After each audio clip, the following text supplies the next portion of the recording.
Para makaiwas sa sakit ngayong tag-init, bukod sa proper grooming, palaging sinisigurado daw ng fur parent na si Lolo Arnulfo na may proper ventilation ang kulungan ng kanyang 7 Shih Tzu. Kaya bukod sa stand fan, may ceiling fan pang nakatutok sa kanyang fur babies. Anya, ang kanilang fur babies na lamang ang libangan nilang mag-asawa, kaya parang anak na kung ituring nila ang mga ito.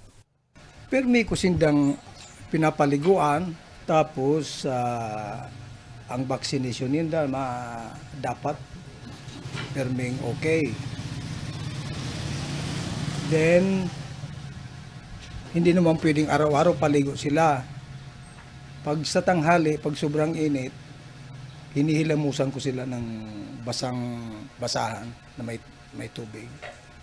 Ayon sa Legazpi City Veterinary Office, ngayong nalalapit na naman ang tag-init, kinakailangan ang dobleng pag-aalaga at pag-iingat sa fur babies at iba pang pets upang makaiwas sa mga sakit ngayong tag-init.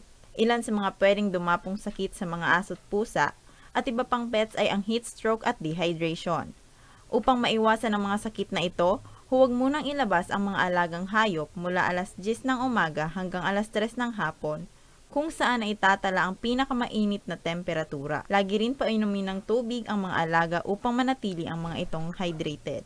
Dapat magpabakuna na yung mga barangay ng sa rabies. Pangalawa, ito pong pag-hydrate ng mga dogs ng mga pets nila, dapat meron laging inumin. Pangatlo, huwag ilakad-lakad yung mga pets during the height of the sun, yung init, para hindi po sila magkaroon ng of course yung stroke. Samantala, nakahanda naman daw na magbigay ng asistensya ang Legazpi City Veterinary Office upang bigyang lunas ang heat-related illnesses sa mga hayop ngayong tag-init.